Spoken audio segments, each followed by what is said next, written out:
ఈరోజు మనిషికి దేవుడు చక్కని ఆరోగ్యాన్ని ఇస్తూ ఉంటే అడ్డమైన వాటిని తిని తాగి తిరిగి లేనిపోని రోగాలు కొని తెచ్చుకోవడం మనం చూడలేదా? చూస్తున్నాం.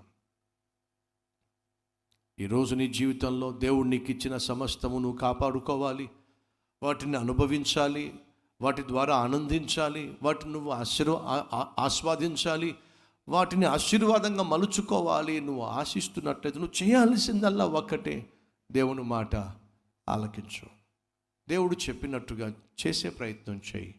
అలా కాని పక్షంలో ఏం జరుగుతుందో తెలుసా? అన్నీ కోల్పోతావు. సౌలు దేవుణ్ణి కోల్పోయాడు, దేవుని ఆశీర్వాదాన్ని కోల్పోయాడు, దేవుడిచ్చిన అధికారాన్ని కోల్పోయాడు.